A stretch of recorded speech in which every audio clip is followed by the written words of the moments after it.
नमस्कार दोस्तों, आज के इस वीडियो में MPDL का फॉर्म भरने की कंप्लीट प्रोसेस देखेंगे। साथ ही साथ वेरिफिकेशन और अलॉटमेंट की सिस्टम को यहां पर जानेंगे। दोस्तों, यहां पर आपको लिंक डिस्क्रिप्शन बॉक्स में दी हुई है, यहां पर स्क्रीन में भी आपको दिखाई दे रही है। इस पोर्टल पर आपको आ जाना है।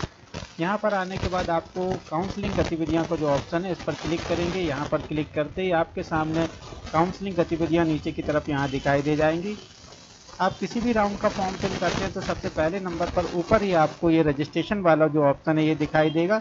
चाहे वो फर्स्ट राउंड का हो, सेकंड राउंड का हो या CLC राउंड का हो, तो रजिस्ट्रेशन करने के लिए सबसे ऊपर वाला ही लिंक यहाँ पर हमेशा रहता है। फर्स्ट नंबर का जो ये हैंड है इस पर क्लिक करेंगे।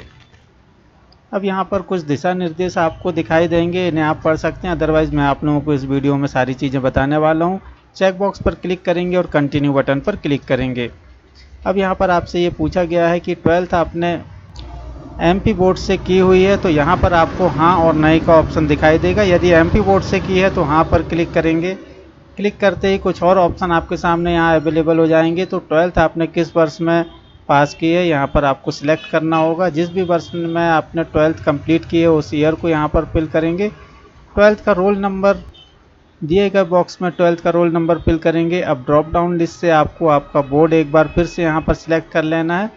तो यहाँ पर आपको MP बोर्ड का ही ऑप्शन दिखाई देगा क्योंकि आपने ऊपर यहाँ यस किया हुआ है। अब यहाँ पर आपको जो कैप्चा दिखाई दे रहा है इसका टोटल आपको यहाँ पर लिख देना है और चेक डिटेल पर क्लिक करना है।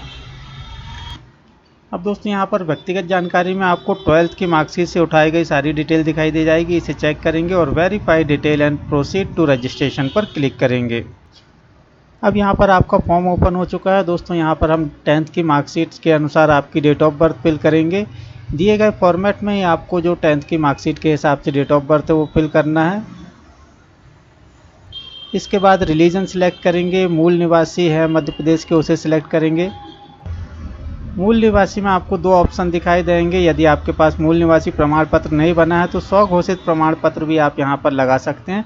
जो मूल निवासी का फॉर्म होता है उसे ही आप पेन से भर के साइन करके यहाँ पर अपलोड कर सकते हैं। अदरवाइज़ यदि मूल निवासी बना है तो प्रमाण पत्र पर क्लिक करेंगे। अब आपका जो मूल निवासी प्रमाण पत्र का क्रमांक है, सीरियल नंबर इस बॉक्स में फिल करेंगे। किस डेट को जारी हुआ है इस बॉक्स में डेट फिल करेंगे और यहाँ पर स्थान फिल करेंगे जहाँ से जारी किया गया है। तो यहाँ पर ज़िले का नाम लिख सकते हैं। अब यहाँ पर अधिकारी का पदनाम सेलेक्ट करना होगा, तो यहाँ पर ड्रॉप डाउन लिस्ट में क्लिक करेंगे। अब आपको मूल निवासी में देख लेना है, जिस भी ऑफिसर का नाम लिखा हुआ है उसका नाम यहाँ फिल करेंगे या अदर करके यहाँ प्राधिकृत अधिकारी लिखा रहता है उसे आप फिल कर सकते हैं। तो यहाँ पर पदनाम सेलेक्ट करेंगे। अब दोस्तों, यहाँ पर कैटेगरी सिलेक्ट करेंगे तो ड्रॉप डाउन लिस्ट में आपको SC ST OBC जनरल का ऑप्शन दिखाई दे जाएगा। यहाँ पर मैंने अनरिजर्व सेट किया हुआ है। यदि आप किसी कैटेगरी को सिलेक्ट करते हैं तो फिर इसी प्रकार आपको जाति प्रमाण पत्र क्रमांक यहाँ पर फिल करना होगा, किस डेट को जारी किया गया है। जैसा ऊपर हमने मूल निवासी की डिटेल फिल की, सेम यहाँ पर भी फिल करेंगे। अब यहाँ पर आ जाते हैं भूतपूर्व सैनिक। यदि आप हैं तो वहाँ पर क्लिक करेंगे, अदरवाइज़ ये आपका नहीं आएगा। डिसेबिलिटी है तो हाँ करेंगे, अदरवाइज़ ये भी आपका नहीं ऑप्शन आएगा। ये ऑप्शन तभी अवेलेबल होगा जब यहाँ पर आप हाँ करते हैं डिसेबिलिटी में। तो आपको किस प्रकार की डिसेबिलिटी है वो आप चारों में से कोई एक ऑप्शन सिलेक्ट करेंगे। अदरवाइज़ नहीं पर करते हैं तो ये ऑप्शन सिलेक्ट नहीं करना है। अब यहाँ पर आपको अनुभव वाले सेक्शन में आ जाना है। यहाँ पर सिर्फ गवर्नमेंट टीचर के लिए ऑप्शन है। यदि आप गवर्नमेंट टीचर हैं तभी आपको हाँ पर क्लिक करना है। यदि आपको प्राइवेट टीचर हैं तो आपको नहीं पर क्लिक करना है। और यदि आप कोई भी टीचर नहीं है तो भी आपको नहीं पर ही क्लिक करना है। मतलब गवर्नमेंट एम्प्लॉय हैं तभी बस हाँ पर क्लिक करेंगे, अदरवाइज़ आपको सब में नहीं पर क्लिक करना है। अब यहाँ पर आप देखेंगे कि 12th की तो डिटेल आपको यहाँ पर ऑलरेडी फिल दिखाई देगी, जो कि आपने स्टार्टिंग में 12th का जो है डिटेल फिल की थी। अब यहाँ पर सिर्फ आपको 10th की डिटेल और फिल करनी है। तो सबसे पहले उत्तीर्ण वर्ष फिल करेंगे, जैसा कि ये फिल है। यहाँ पर आपको अंक प्रणाली प्रतिशत सिलेक्ट कर लेना है। प्राप्तांक लिखेंगे, पूर्णांक लिखेंगे और आपका प्रतिशत ऑटोमेटिक यहाँ फिल होकर के आ जाएगा। अब यहाँ पर आपका जो बोर्ड है वो ड्रॉप डाउन लिस्ट से आप सिलेक्ट करेंगे और यहाँ पर आपको रोल नंबर 10th का फिल करना है। स्क्रॉल करके नीचे की तरफ आएंगे। अब 12th की सारी डिटेल आपको फिल दिखाई देगी, लेकिन आपको सिर्फ एक चीज़ यहाँ पर सिलेक्ट करनी होगी, 12th का आपका सब्जेक्ट या जिसे हम संकाय कहते हैं। तो आर्ट्स है या शेष गणित है या जीव विज्ञान है तो ऊपर वाला, आर्ट्स है तो ये, बाकी अदर वाले नीचे वाले में आएंगे। अब दोस्तों जो चूज़ फाइल लिखा हुआ है इस पर आपको अपनी फ़ोटो अपलोड करनी है। जेपीजी फॉर्मेट में आपको अपनी फ़ोटो अपलोड करनी होगी, तो इस पर क्लिक करेंगे और जहाँ पे भी आपकी फ़ोटो रखी हुई है उसे सिलेक्ट करके अपलोड करेंगे। नीचे जो घोषणा पत्र दिया हुआ है इस चेकबॉक्स पर क्लिक करेंगे, स्क्रॉल करके नीचे की तरफ आएंगे। अब यहाँ पर आपको जो कैप्चा कोड दिखाई दे रहा है, पहले एक चीज़ और देख ले, जो फ़ोटो आपने अपलोड की है वो आपको यहाँ पर दिखाई दे जाती है। अब यहाँ पर जो आपको कैप्चा दिखाई दे रहा है इन दोनों को टोटल करेंगे, इस बॉक्स में फिल करेंगे और सेव एंड नेक्स्ट पर क्लिक करेंगे। इतना करते ही आपके सामने यहाँ पर आपको डीएलएड का रजिस्ट्रेशन नंबर दिखाई दे जाएगा, इसे आप नोट डाउन करेंगे और ओके बटन पर क्लिक करेंगे। अब यहाँ पर आपको 3 डॉक्यूमेंट अपलोड करने होंगे। पहले नंबर पर 10वीं की मार्कशीट, दूसरे नंबर पर 12वीं की मार्कशीट और तीसरे नंबर पे आपका मूल निवासी, चाहे तो हस्तलिखित वाला हो या फिर आपका प्रमाणित वाला। तो तीनों को स्कैन करेंगे। 200 KB से कम की फाइल जेपीजी फॉर्मेट में बनाएंगे, आपको पीडीएफ में नहीं बनाना है। स्कैन करके एक एक करके तीनों को अपलोड करेंगे। डॉक्यूमेंट अपलोड करने के बाद आपको यहाँ पर जो है डॉक्यूमेंट को डाउनलोड करके देखने का ऑप्शन दिखाई दे जाएगा। तो इन बटनों पर क्लिक करके एक बार ज़रूर चेक करेंगे कि आपने जो डॉक्यूमेंट अपलोड किए हैं वो सही क्वालिटी में और सही जगह पर सही डॉक्यूमेंट अपलोड किए हैं। देखने के बाद आपको नीचे वैलिडेट इन्फॉर्मेशन का ऑप्शन दिखाई देगा, इस पर क्लिक करेंगे। यदि कोई फॉर्म में गड़बड़ी है तो अभी भी आप यहां से इसे एडिट और अपडेट कर सकते हैं, अदरवाइज सब कुछ सही है तो वैलिडेट इन्फॉर्मेशन पर क्लिक करेंगे।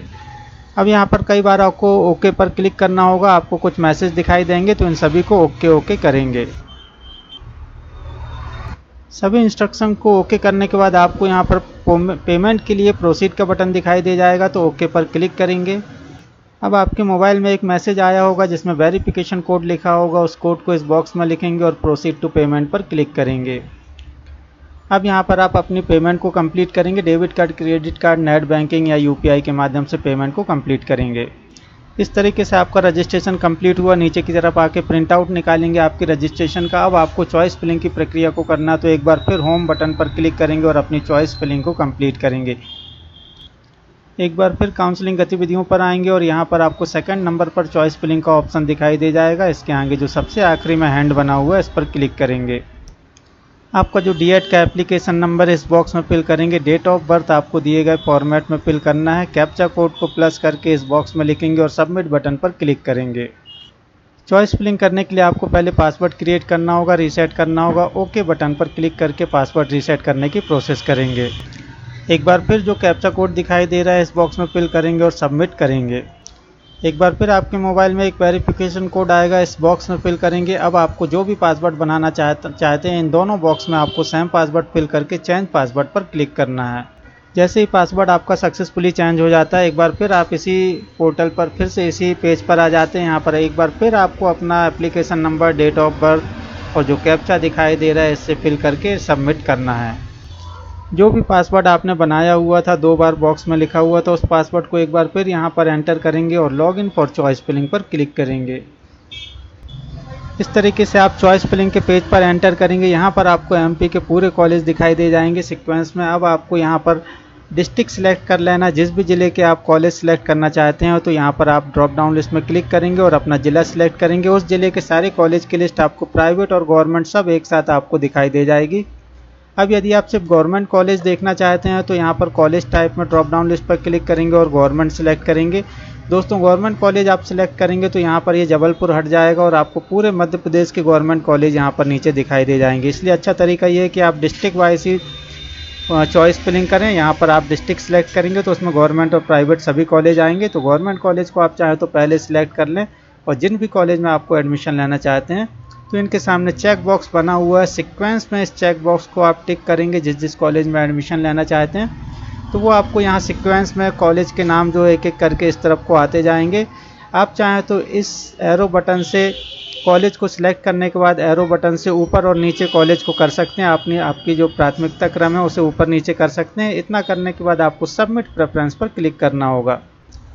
प्रेफरेंस सबमिट करते ही आपको यहाँ पर पूरी लिस्ट दिखाई दे जाएगी जितने भी कॉलेज आपने सेलेक्ट किए होंगे। अब आपको नीचे सेव प्रेफरेंस का ऑप्शन दिखाई देगा, इसे आप सेव कर देंगे। यदि आपको इसमें कोई गड़बड़ी दिखाई देती तो आप अभी भी इसे चेंज कर सकते हैं बाजू वाली बटन से। अभी सेव करेंगे।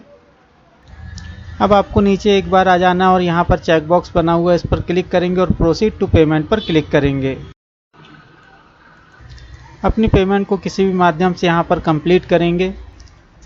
इस तरीके से आपकी चॉइस फिलिंग यहाँ पर कंप्लीट होती है। तो दोस्तों रजिस्ट्रेशन और चॉइस फिलिंग का ये था कंप्लीट वीडियो। अब यहाँ इसके बाद आपका जो है वेरिफिकेशन ऑनलाइन ही हो जाता है और जो अलॉटमेंट की डेट आपको जहाँ मैंने अभी आपने देखा हुआ था सबसे स्टार्टिंग में, सबसे लास्ट वाले पोर्शन पर आपको दिखाई दे जाएगी।